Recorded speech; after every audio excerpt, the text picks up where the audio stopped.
we all have across this term, that clinical research. So clinical research is a study of health and illness in people. So there are two major type of clinical research are there. First is observational studies, and another one is a clinical trial. Now, observational studies is a phase 0 and phase 2 is also there. And for the clinical trials, phase 1 to 3 are consist of the clinical trial. And after that, the post-marketing surveillance, that is there is a involving, there is a standing, that is a part of pharmacovigilance. Now, the pharmacovigilance is a part of drug development, means it's a continuous process. Now, we need to understand why pharmacovigilance needed. Suppose हम लोगों का Covid चल रहा था, right? We are getting vaccinated for Covid. Now आप अभी Covid का vaccine लिए हो, now you are experiencing something events like rashes, nausea, vomiting और cold and cough, whatever it is.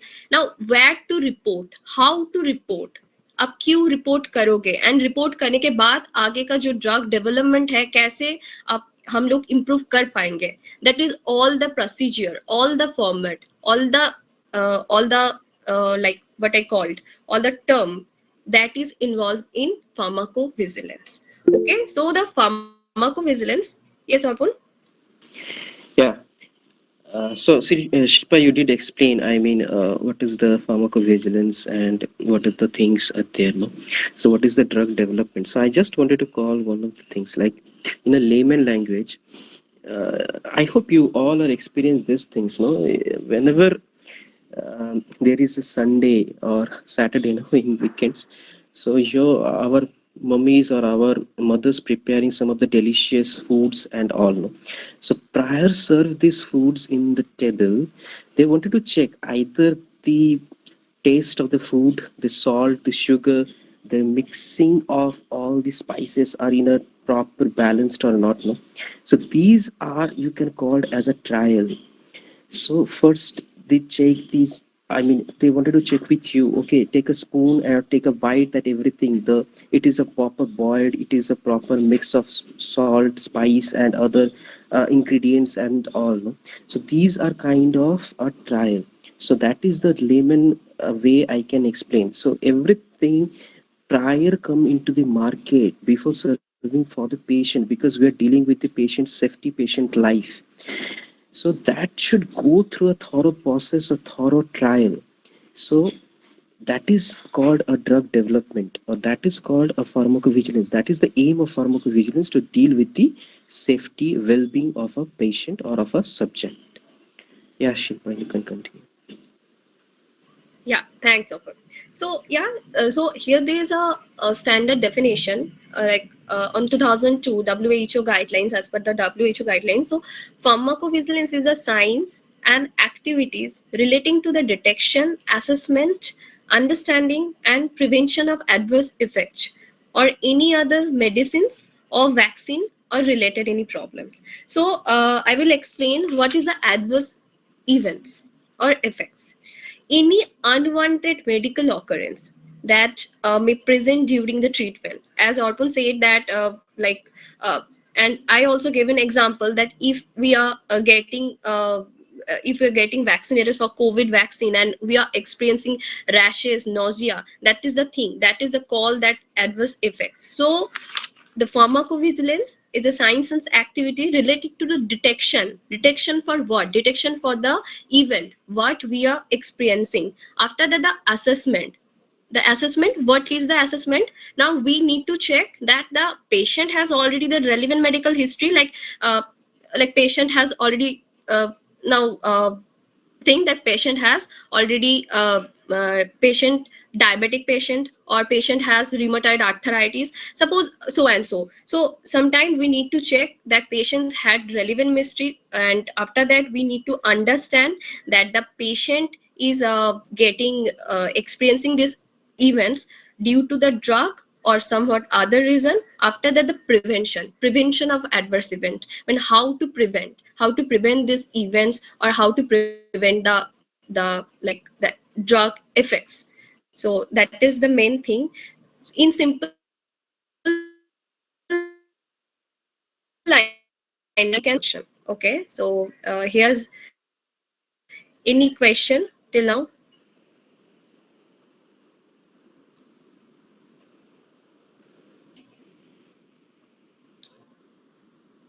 I hope no. Okay, so there's a scope that I have already explained, that is the safety and effectiveness of drugs throughout their life cycle, starting from preclinical development to post-marketing surveillance.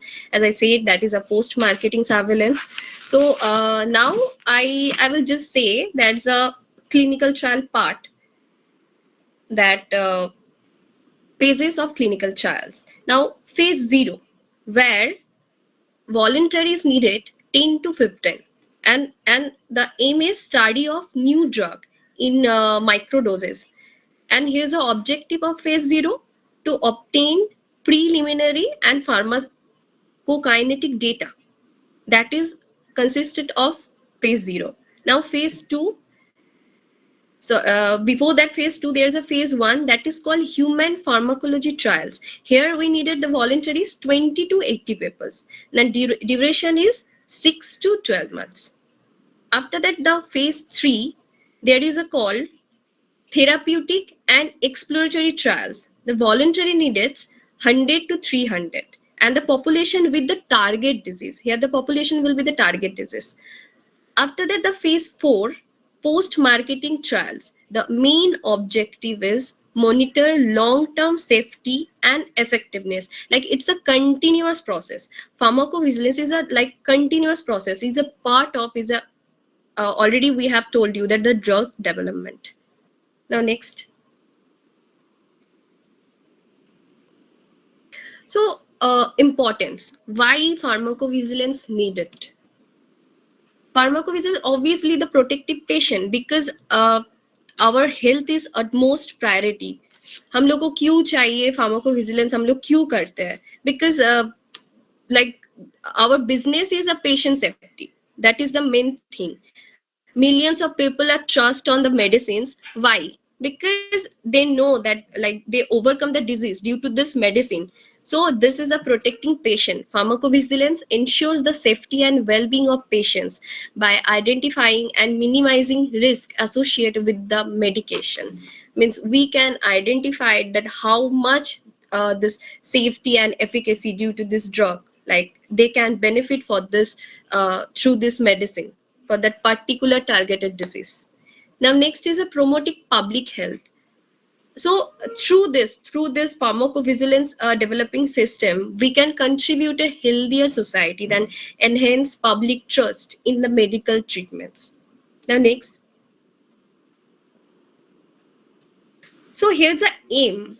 Why, like we have already told you the aim, the main motto: to reduce the harmful effects to the patient. That is the main simple thing.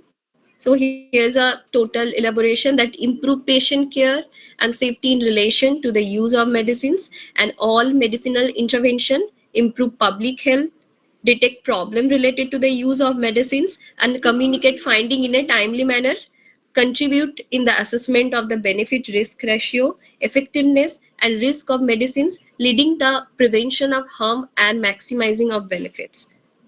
Okay, so Arpun, will you add something to the aim? Shilpa, I think good to go. You already explained that. Okay, fine. Okay, here's a practice. The practice part will take over by Arpun. Yeah. So when we talk about the pharmacovigilance, or when we talk about the patient safety or patient well-being need to be a concern, then there should be different practices we should follow. So first of all, that will be signal detection and management. The second one will be your risk assessment and communication. Risk assessment is nothing but if this drug come into the market. So if there is anything that cause the patient get adverse drug reactions and all, so these will be considered your risk management. I mean, once the drug come into the market, any risk can be observed if it is in the market. So that is a part of your risk assessment. Third will be your benefit risk evaluation. So if this risk has happened, when the drug is in market. So how we can overcome that, and whatever the benefits if we suppress those risks due to a risk evaluations and all. So this will be a part your benefit risk evaluation. Post that your regulatory compliance and reporting. We all know that at the beginning of a clinical trial there are setup of bodies like sponsor should be there, a CRA should be there, regulatory authority should be there. So regulatory authority is responsible solely once the product is compliant as per our GCP, GMP, GVP, these guidelines.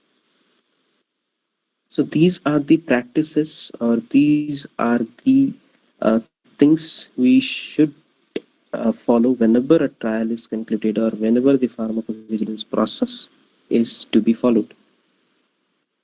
Yeah.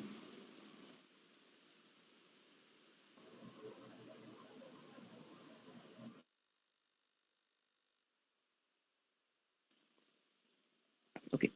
So next is the importance in drug development.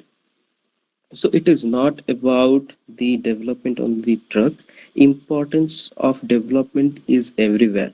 Everything need to be developed. Like earlier days, we used letters. Post that we used email. So that is a develop.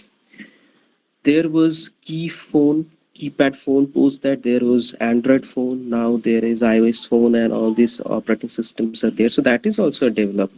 So, what is the development in? I mean, what is the importance of drug development? So, earlier detection of adverse event. So, pharmacovigilance plays a role here to detection of adverse event prior the drug should be administered into the subject body or into the evaluated body. So that is the importance of early detection of adverse event that is done through the pharmacovigilance. Post marketing surveillance. Post marketing surveillance is nothing but your phase for trial. So pharmacovigilance also play a significant role in your phase for trial, because if a drug is in market and either the drug efficacy or the drug shown as per the expected result towards the subject, that should be also evaluated in your post marketing surveillance, and that should be done through your phase 4 trial along with the pharmacovigilance. The third will be your public health and patient safety. Now, as already Shilpa mentioned, that patient safety or public health, that is our prime concern. If the safety or well-being or the health is not maintained, so why we are conducting the clinical trial, what is the meaning of conducting the clinical trial, and why this drug development is required.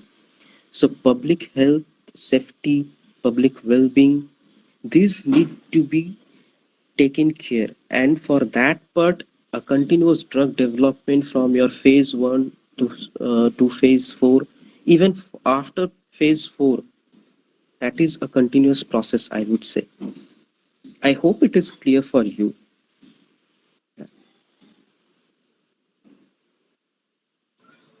guys, किसी के कोई question है? Like simple question, मतलब आप ऐसे ही आपको doubt है, लग रहा है कि पूछ लेते हैं. This is the chance, like you can ask us, जो भी आपका क्वेरी है आप पूछ सकते हो. Okay, so I will take as a no. Acha, Shumona Godai. Okay, Shumona. Hi, Shumona. Yes, ma'am. Good afternoon. Good afternoon. So you are in Ma'am, ऐसे which year? जो Firstly, I like to introduce to you. fourth year, ma'am. Okay, fourth year. Fine. Yes, ma'am. My query is कि data collection process की Yes, Shumona. pharmacovigilance study जो start होता है, फिर जो मतलब मोस्टली तो हमको जो थियोरेटिकली पता है कि वो कोई फिजिशियंस जब पेशेंट से डाटा कलेक्ट करता है फिर वो उसका स्टडी होता है, but mainly what is the technical processes. Okay. So firstly, there is a format that is called yellow curve format, and there is a format is a pharmacovigilance format. Like we have a RA, regulatory bodies. Suppose you are taking any medicine, आप कुछ medicine ले रहे हो, and उसके basis के ऊपर suppose मैंने ऐसे example दे रही हूँ, paracetamol आप ले रहे हो fever के लिए, and that is indication, and आप fever के लिए ले रहे हो, but आपको hair fall हो रहा है, suppose. एंड ये वाला आप कहाँ पे रिपोर्ट करोगे? तो there is a call format, pharmacovigilance format, there is a form you have to like you can also apply for this form, और हम लोग का जो फिजिशियन है और एसीपी है, थ्रू एसीपी और थ्रू फार्मासिस्ट आप उनको रिपोर्ट कर सकते हो. And there is a format, they वो लोग एक फॉर्मेट में अप्लाई करते हैं. There is a called 4 criterias, that is ICSR, individual case safety report. Like उसके लिए पेशेंट ऑब्वियसली वैलिडेट पेशेंट चाहिए, एडवर्स इवेंट चाहिए, एक सस्पेक्ट ड्रग चाहिए, एंड रिपोर्टर चाहिए. तो वो ये जो आप जो आपका जो इवेंट हो रहा है, आप जो कंप्लेन कर रहे हो, वो उस फॉर्मेट में अप्लाई करता है कि क्या प्रॉब्लम हो रहा है, एंड आपका relevant medical history and patient demographical details भी चाहिए होता है, लाइक पेशेंट वेट, आपका कोई भी रेलिवेंट मेडिकल हिस्ट्री हो जाए, and age and all those things. ये हम लोगों को रिपोर्ट, मतलब जो रिपोर्टर फॉर्मेट है उसमें ये लोग अप्लाई करते हैं. उसके बाद ये RA में सबमिट होता है. उसके बाद ये सब अलग अलग जगह का एक रेगुलेटरी बॉडीज होता है. जैसे नाम बोला है, yellow card format. After that है यूके का है MHRA, that is called medicine health care product regulatory agencies. After है EU, European medicine agency. And Japan का है MHLW बोलते हैं इसको. रिस्पेक्टिव RA पर वो फॉर्म सबमिट होता है. उसके बाद एक केस क्रिएट होता है. Case means none other than उस पर्टिकुलर पेशेंट के लिए एक ID क्रिएट होता है. उस ID में ऑल डिटेल्स रहता है प्रेजेंट कि patient is taking which drug. And another most thing, आप सपोज पैरासिटामोल के साथ आप और भी कोई ड्रग ले रहे हो, ठीक है, सपोज आपको लाइक और भी कुछ है, सपोज डायबिटीज के लिए भी आप कुछ मेडिसिन ले रहे हो, so that is called concomitant drug. तो वो भी हम लोगों को जो रिपोर्ट कर रहे हैं ना, जो फॉर्मेट है उसमें हम लोगों को रिपोर्ट करना होता है. आफ्टर दैट वो रिपोर्ट जो सबमिट हो गया, वो एक केस क्रिएट होने के बाद वो सिस्टम में आता है. सिस्टम में आने के बाद we are here, like we are pharmacist and all other ACP, जो हम लोग उसको बोलते हैं केस प्रोसेस करते हैं. मीन्स हम लोग चेक करते हैं, असेसमेंट करते हैं थ्रू आवर डेटाबेस कि पेशेंट जो इवेंट हो रहा है वो लिस्टेड है या अनलिस्टेड है. Now listed unlisted is what, nothing other than, बहुत सिंपल लैंग्वेज में बोल रही हूँ. सपोज कप सिरप में ना उसमें मेंशन रहता है कि आपको कप सिरप पे थोड़ा थोड़ा नोजिया फील होता है. तो दैट इज द थिंग. उसके बाद हम लोग चेक करते हैं कि ये जो इवेंट आपने रिपोर्ट की हो, ये लिस्टेड है या अनलिस्टेड है. सपोज लिस्टेड है और सपोज अनलिस्टेड है, तो क्या करते हैं, तो उसके बाद ये फिर हम लोगों को RA के ऊपर सबमिशन हो जाता है. फिर RA क्रॉस चेक करता है कि जो आपको इवेंट आपको एक्सपीरियंस हो रहा है, ये ड्रग के वजह से हो रहा है या और अदर कुछ और इवेंट्स रिलेटेड है कि नहीं इसके लिए. This is the all process. Like आपको जो भी आप रिपोर्ट कर रहे हो, उसके बाद एक रिपोर्ट फॉर्मेट क्रिएट होता है. उसके बाद एक केस क्रिएट होता है particular that patient name on that particular patient ID. After that वो असेसमेंट होता है, देन डिटेक्शन, देन अंडरस्टैंडिंग कि पेशेंट को क्यों हो रहा है, ये ड्रग का इफेक्ट तो नहीं है. उसके बाद सपोज देखा जाता है कि मानिए कि इस पेशेंट के ऊपर जो एडवर्स इवेंट हो रहा है, ये मैक्सिमम पेशेंट के ऊपर सेम एडवर्स इवेंट हो रहा है, या हम लोग देख रहे हैं इसका जो सेफ्टी एफिकेसी है, जो मतलब मिनिमम जो क्राइटेरिया है उससे भी ज्यादा फॉल कर रहा है, एक्सट्रीम पॉइंट पे जा रहा है, तब हम लोग उसको बोलते हैं, जो पोस्ट मार्केटिंग सर्विलेंस में जो ड्रग ऑलरेडी अप्रूव हो गया है वो बंद कर देते हैं. दैट बैच हम लोग क्या करते हैं, रिकॉल कर लेते हैं, उठा लेते हैं उस बैच को, बिकॉज हम लोग को एडवर्स इवेंट ऑलरेडी उस टाइम पे मतलब रिपोर्ट हो जाता है कि इस पर्टिकुलर ड्रग के वजह से, इस पर्टिकुलर बैच के वजह से पेशेंट को इतना सारा इफेक्ट्स हो रहा है. Okay, I hope like okay ma'am. You have. Yes. And ma'am, जो मतलब जो पेशेंट जो फॉर्मेट फिलअप कर रहे हैं, तो उन लोगों को क्या वॉलेंटियर्स होते हैं फिर नॉर्मल पेशेंट होते हैं? नहीं, आप मतलब पेशेंट भी रिपोर्ट कर सकते हैं. लाइक पेशेंट को हम लोग कंज्यूमर कंसिडर करते हैं इन टेक्निकल लैंग्वेज में बोल रही हूँ. पेशेंट भी रिपोर्ट कर सकते हैं, थ्रू फिजिशियन भी रिपोर्ट कर सकते हैं, थ्रू फार्मासिस्ट भी रिपोर्ट कर सकते हैं. Like any of us we can report it. Okay ma'am, thank you ma'am. Thank you. Okay, somehow the page has Yeah, I think the slide deck is not visible to us. Yeah. yes, Yeah. like it's a presenting in that small part. Uh, Hello, Dipan, are you there? I think Swagata is presenting. Swagata, is there any way that you can increase the screen size, no? So that will be very visible to us. Yeah, I'm seeing to that. Okay. Yeah.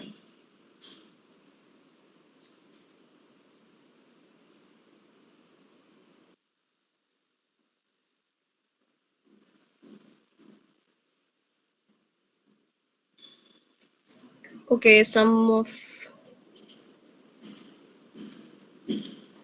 okay, Rahul asks that my question is that which one is more important in vigilance field? I'm from of 2 years experience. Okay. I would like to take this question. Yeah. So Rahul question is, if I complete my 2 years in farm, post that it will be good to join this pharmacovigilance, or post B farm I should join, right? Rahul, are you there?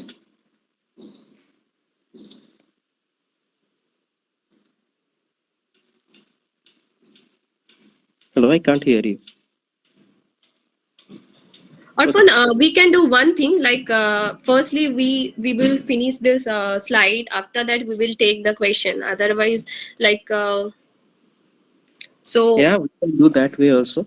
yes, that will be helpful for them also because most we are mid of the slide. So guys, Yeah, like, yeah, we are run we out of time. will Yeah, sure. cover up the slides. After that, we will like take over your questions and all. Okay. Okay. Fine. Swagata.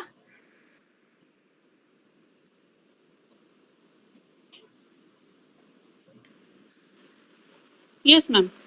Um, can you just share your screen? I have just started sharing my screen. Okay, but Arpan, um, Yeah, I mean, we can see your screen, Swagata, but the screen size is very small, no? It is not properly visible. Could you please go to the presenter mode at the bottom of the presentation? Yeah, yeah.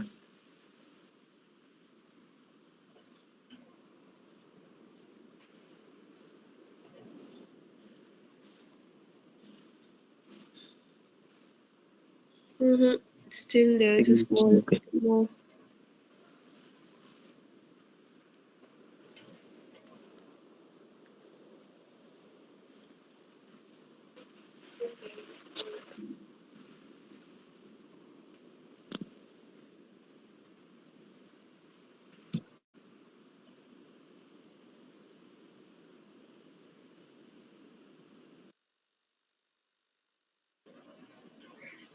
Yeah, now it's fine. Yeah, now it's quite better. Okay. So now the next part is regulatories.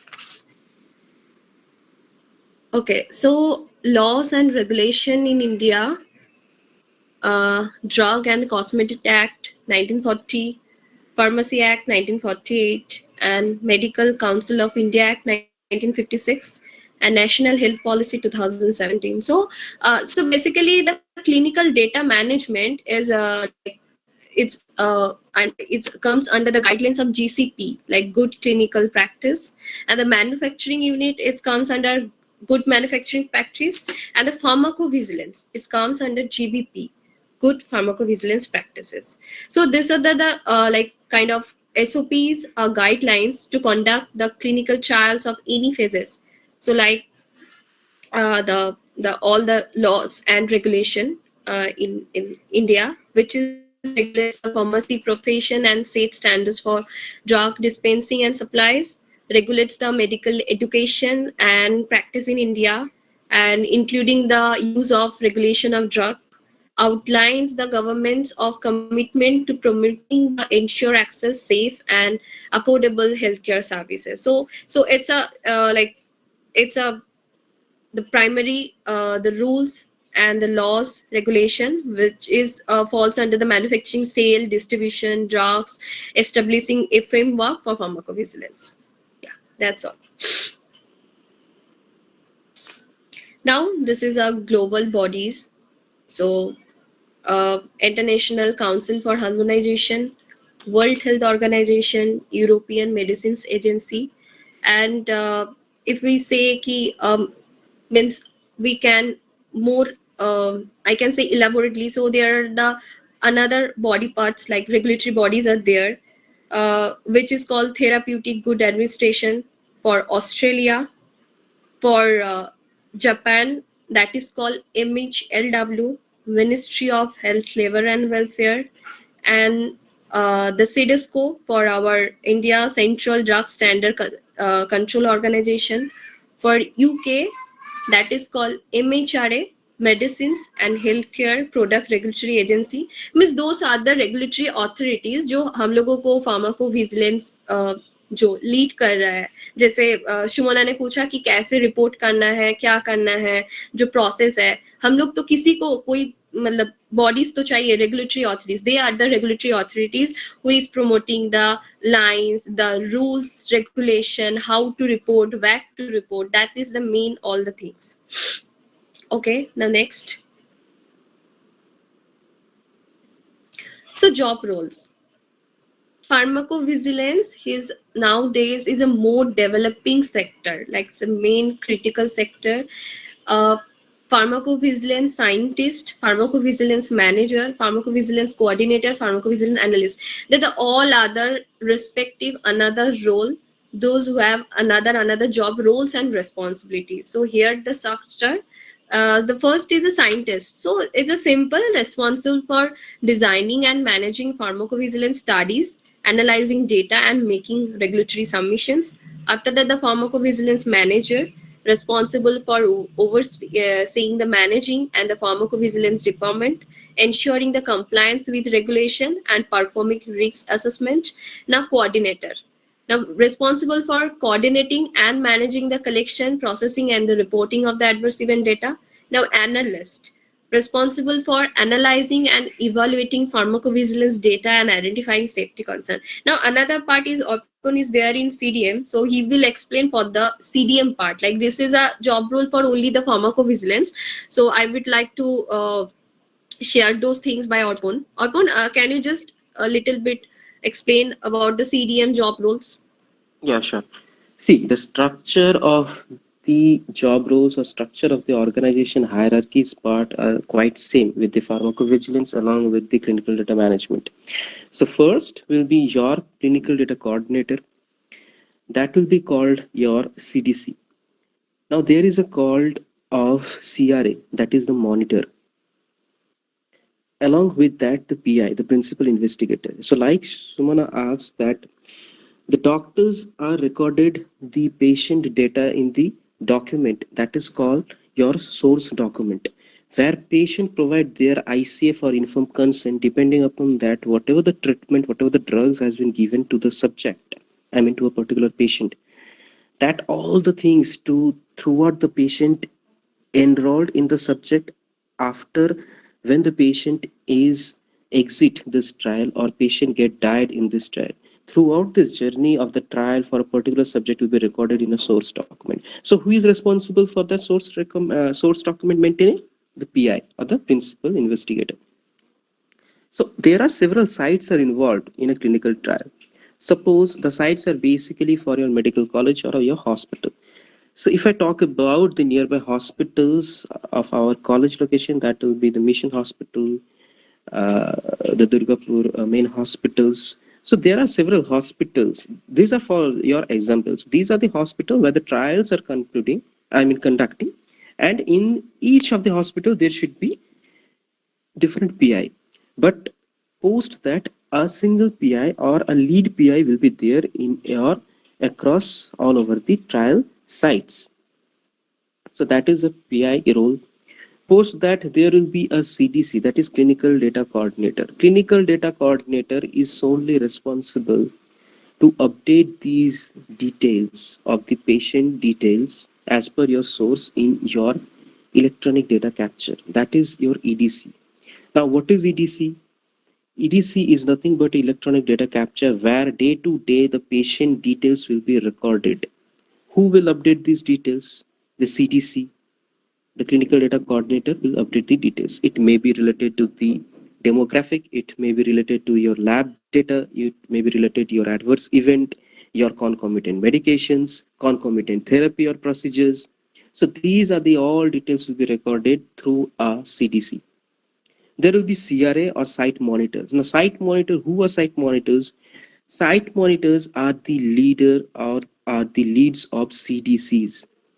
They are responsible to guide the CDCs how you can update the data. Or if, as a data manager, we are asking that these are the information are not correct and you are not providing the details to me on a correct way for a long time, then a follow-up case will be gone to the CRA. Now, the monitor will be solely responsible to follow up with the CDC that why you are not giving this data to the data manager for your analysis. So these are the CRA and CDCs. Post that, as a data manager. So data manager are solely responsible to analyze the data through a different reconciliation, through a query management, through a vendor data reconciliation, through a edit checks, through another create of any custom reports. These are the different type of things a data manager do on day-to-day basis. These are the way a data can be called as a clean data. So these are the roles of data manager. They do follow up, they do meetings, they handle the data analysis, they do prepare the reports, they share this report with the sponsor, they do metrics. A lot of things are there to become under data management part. Now post that, the data managers or the oversee managers or the associate manager. Managers are responsible to handle or oversee your projects. If there is any kappa happen, that is corrective or preventive action. Suppose there is a challenge to get the details from the sponsor end. Suppose there is a challenge to get the details from the CRA end. Then there is a role to pitch in by a oversee manager.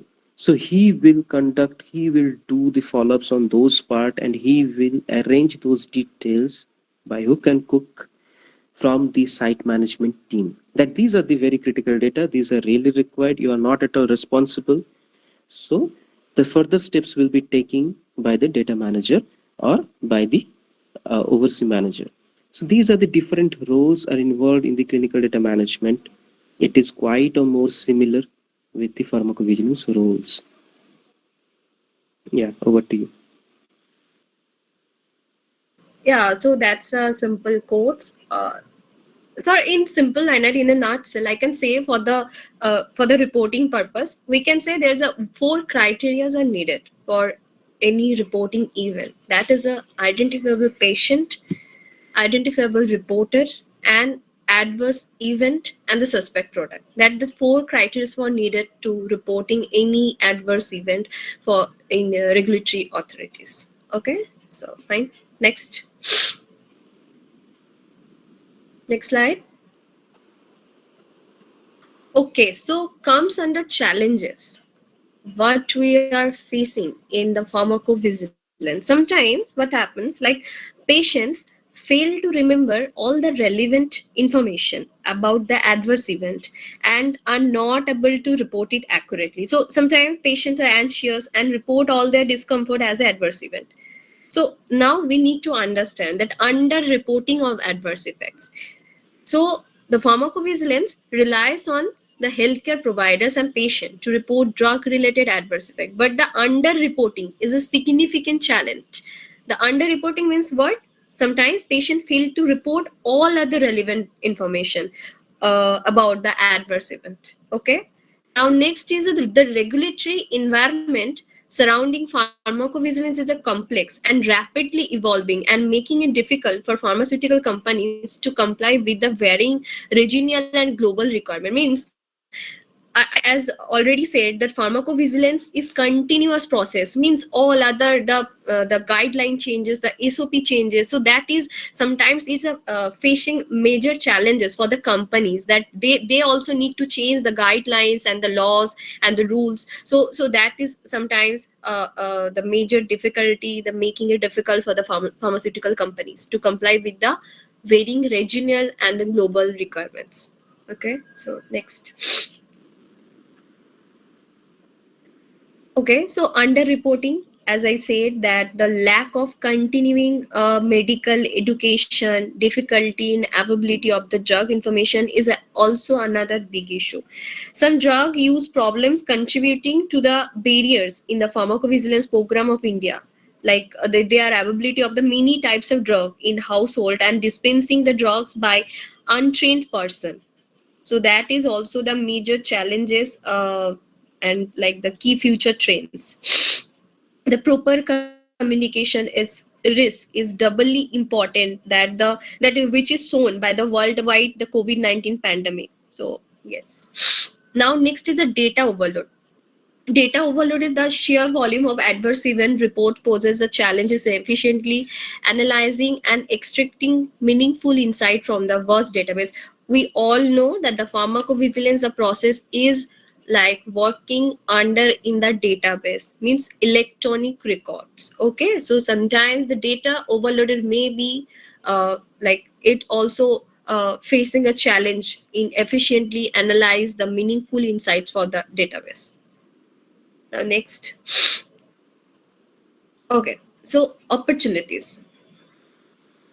Opportunities is a use of real world evidence from electronic health records, social media, and other sources can improve pharmacovigilance data collection, enhance drug safety monitoring. Means when we are reporting through the main like the format which is called the source document, which is called, so not only this thing, we can also report to any other social media, like for others country they are reporting through social media as well, like from Facebook, from Twitter. We can also gather report from there. They can also report to any social media. So that is our opportunities, like this is we can expand through this procedure, we can expand our the pharmacovigilance process, like the people awareness, and it also the time consuming is a like less time consuming, like this is also through this we can enhance our drug safety monitoring. Now, next is a digital health technologies. Digital technologies such as machine learning, artificial intelligence, and the blockchain can play a significant role in enhancing the accuracy and the speed of pharmacovigilance data analysis and the risk management. We will come to know about the blockchain and the artificial intelligence after that. The next slide. So, can you just move?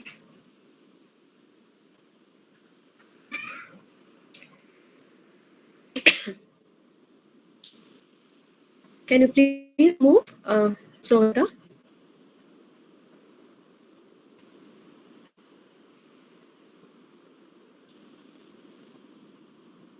Am I audible? Hello? Yes, you are. Yes, ma'am, you're audible. Yes, ma'am. Okay. Maybe there is. Yeah, maybe there is a lag or glitch. Yeah, Yeah. we can see. Yes. So here's another opportunities: increase collaboration among regulatory agencies, industry, and other stakeholders can help identifying, monitoring, manage safety issues more effectively, ensure the safety use of drugs and बहुत simple language में हम लोग बोल सकते हैं कि manufacturing company जो है उन लोग को भी help means through this they are also come to know the safety and efficacy of their manufacturing products. Okay.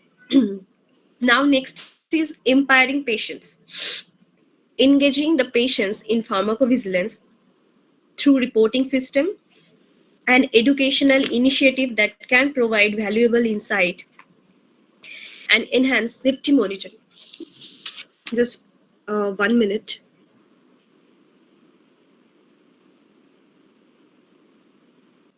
Like I have lingering cold and cough, so that's the main problem. Arpon, can you just elaborate these things? Yeah. So, global collaboration. So, global collaboration means what is the importance of pharmacovigilance? That we need to understand. That it is a process where different stakeholders are involved, like your sponsor, like your monitor, like the data management team, and along with the participant or the subjects. So these are the collaborations get involved when a trial is conducted. Now, what is our main motto to across all these stakeholders? To maintain the safety or well-being of a drug. So that is a global collaboration, or that is the importance of the global collaboration in a pharmacovigilance study. Now, empowering patients means engaging the patients in a clinical trial or in a pharmacovigilance study to give them the idea that what is the importance if you part or if you take part in a study. So what are the things you will get to know, what is the things you need to know for your well-being, for your health, and also to make or to push some knowledge inside of the human being. That is the importance of empowering patients, to give them some enthusiasm to take participation in such clinical trial where some of the relatives or some of the your uh, well-known person are suffering on those clinical trial, and that is the way, I mean, that is the way we can encourage the subjects to take participants. Yeah.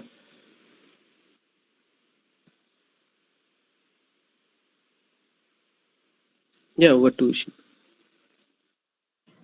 Yes. So these are the reporting system. So pharmacovigilance reporting system are critical for tracking the safety profile of the drugs and identifying the potential health risks. So we can use this data to help identify problem early and make changes to product for or procedures that improve our safety. That's mean the patient reporting add new information and perspective about the adverse drug reaction in a way otherwise it's unavailable. This can contribute the better decision making process in regulatory activity. So that's a reporting system, VG-base and the yellow card schemes, the world's largest database of suspected adverse drug reaction managed by the Uppsala Monitoring Center, that is called UMC in Sweden, used by regulatory authorities and researchers globally. Now, yellow card, yes, a public reporting system for suspected adverse drug reaction in the UK, managed by the Medicines Healthcare Product Regulatory Agency, that is called in short form MHRA. The next, okay. So the spontaneous reporting in the code data generating system. So the reporting, the term like that is called the spontaneous, the which the case is formed, that is called spontaneous, and another the part called is a literature or solicited report. The first one is a spontaneous report, and the another part is a solicited report.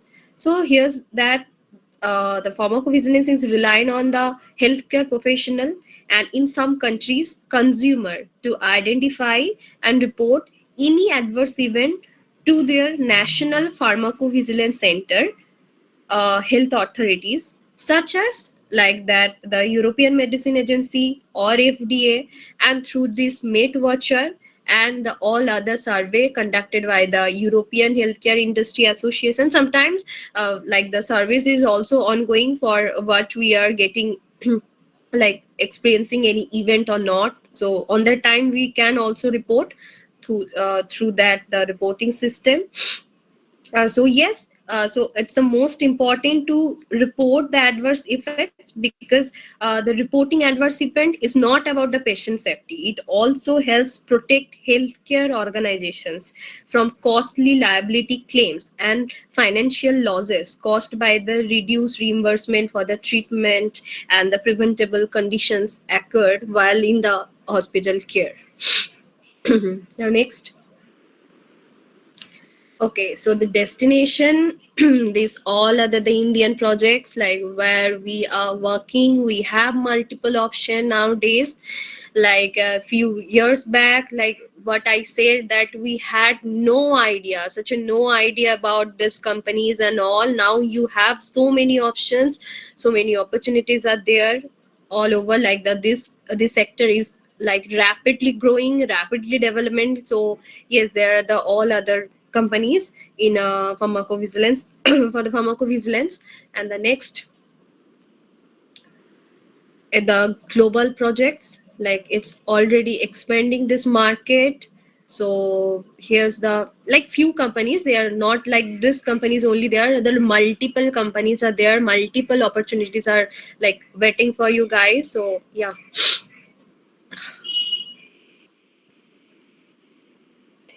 So this is a future trends, innovation in pharmacovigilance.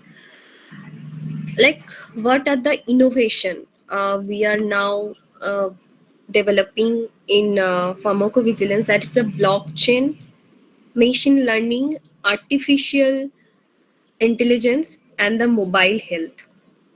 Like through this, how we can innovate this the studies in pharmacovigilance. The secure and decentralized nature of blockchain technology can help improve data privacy and security in the pharmacovigilance, preventing fraud and other malicious activities. Through the blockchain we can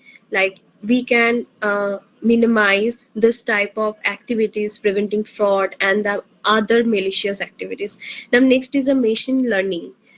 So this machine learning helping pharmacovigilance teams to pinpoint the safety issues with a greater accuracy in speed. We all need the accuracy format, right? We all need the accuracy data. So that is the main thing. Now is the artificial intelligence. So this plays now major role in pharmacovigilance nowadays. From natural language processing to the machine learning, AI is a pharmacovigilance by the automating process and the improving accuracies. Main thing is a very much less time consuming. Through this artificial intelligence, we can help in the innovation in pharmacovigilance. Now is a mobile health. The use of smartphone app and other mobile technologies can make it easier for patient and healthcare provider to report adverse effect and receive real-time information on drugs. It means through mobile app also we can report. So that is a like innovation in the pharmacovigilance. Not only that ki, you have to call to your doctor or ACP that you are experiencing this event and all. Now like you can report it by yourself only through mobile app and all the social networks. That is the main thing. Yes. So innovation in R&D, that how like what are the innovations are there? Monitoring patients health and medication adherence through the wearable devices, provide real-time data for enhanced the pharmacovigilance surveillance. And the adverse analytics, like the greater use of data analytics, like intelligence can help also improve teams to quickly identify the safety signals and the predict safety issues and the personalized pharma. This increase the availability of the genomic and the other personalized health data can help the pharmacovigilance approaches to the individual patients and the idea the subtle the safety issue. Like as the healthcare industry strives for the continuous improvement in the drug efficacy and the patient outcome, so it adapts to changing the regulation and harness the new technologies and communication channels. This evolution necessitates a shift in the monitoring and the reporting of product safety, include changes in guidelines and frequency and methods.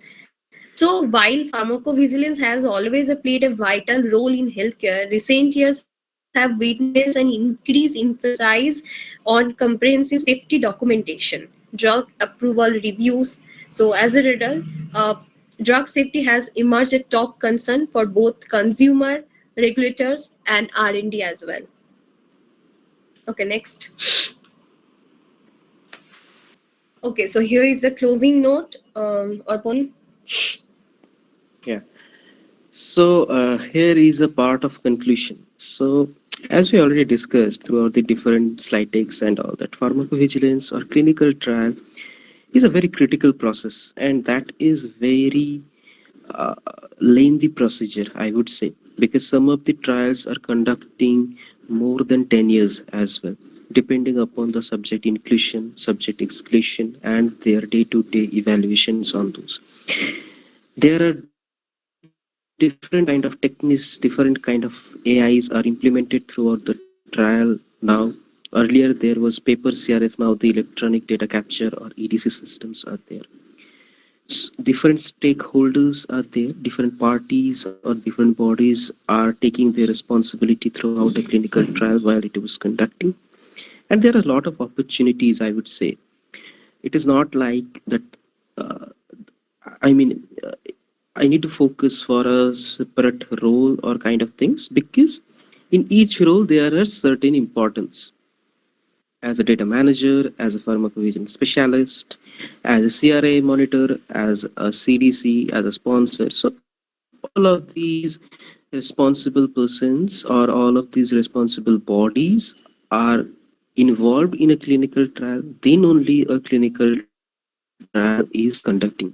Otherwise, if there is any absence of a particular body, so that will be not called a successful clinical trial, because that will be not conducted. So I hope you gain some of the inputs or some of the knowledge. So yeah, that is all we can say. Yeah, actually, thank you so much. I hope that the slides like helpful for you, and so now we can taking forward your queries, question.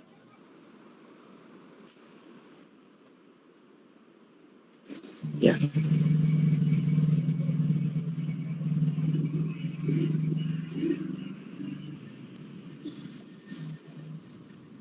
I think some of the questions are already there in chat box or somewhere. Can we see those questions?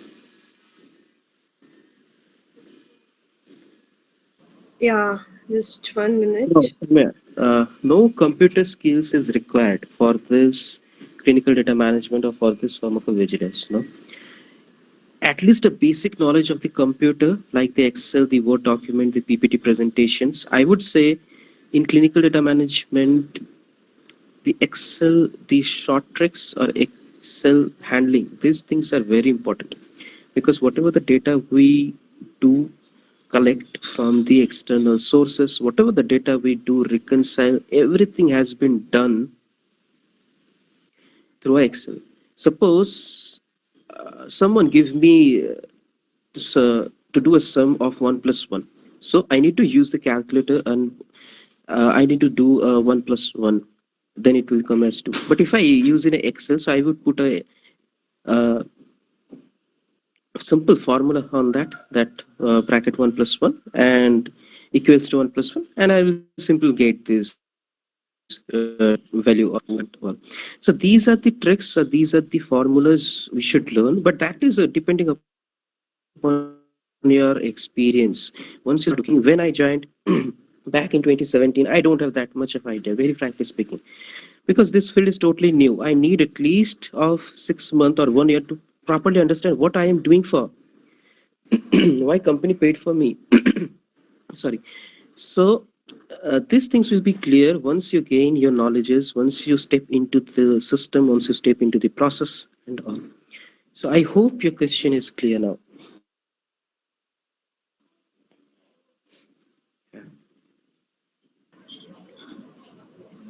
And Devjit also has asked before, M.Pharm subject can vary in vigilance field.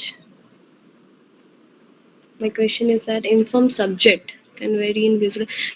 No, that is not required. Like they are also hiring from B.Pharm, M.Pharm. That is not required that the particular subject or any other computer skill does not require for that thing. Is there any possibility that AI can take over this Yeah. field? See, like AI is not the successful in the all other fields. So sometimes human interference must be required. As like you don't rely on fully AI, especially in that this is our research field, right? So as per the market research, you can expect fully fledged AI after 30 to 40 years. But right now, this is the initial phase, and human interference must be required. Yeah. Because I would like to say that AI is created only by a human being, right? It is not, even I talk about the robotics. So robotics is also created by through programming instructions, and there are a lot of things, machine learnings, and those are created by the human beings, right? So no one can take your part. AI, machine learning, robotics, these things, what turn, these things can ease your job. Earlier, maybe if you perform a particular task or data cleaning process, that will take the entire day. But once this AI and the machine learning is implemented in your projects, in your system, so that will take hardly 1 hour, 2 or 3 hours. So full fledged that the AI can take over, no, that is not a possible thing. It is not at all possible. Because if AI thinks, then who will do? Who will run the AI systems, right? So human interference is always required.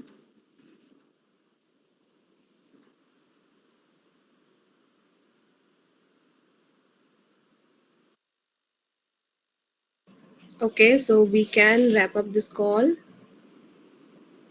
I hope.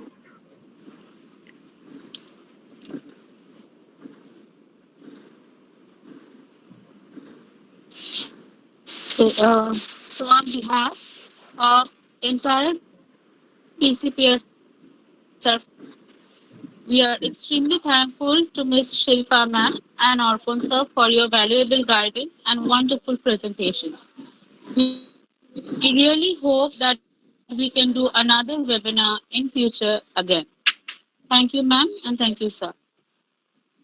Thank you, Swagata, and thank Okay, you, the everyone. entire team, for joining this interactive sessions. A special thank you for our principal, sir, for conducting this kind of interactive and informative sessions. So it was always uh, interesting for us to join this kind of sessions and at least give some of the inputs, whatever we do, whatever we learn throughout our journey of your career. No?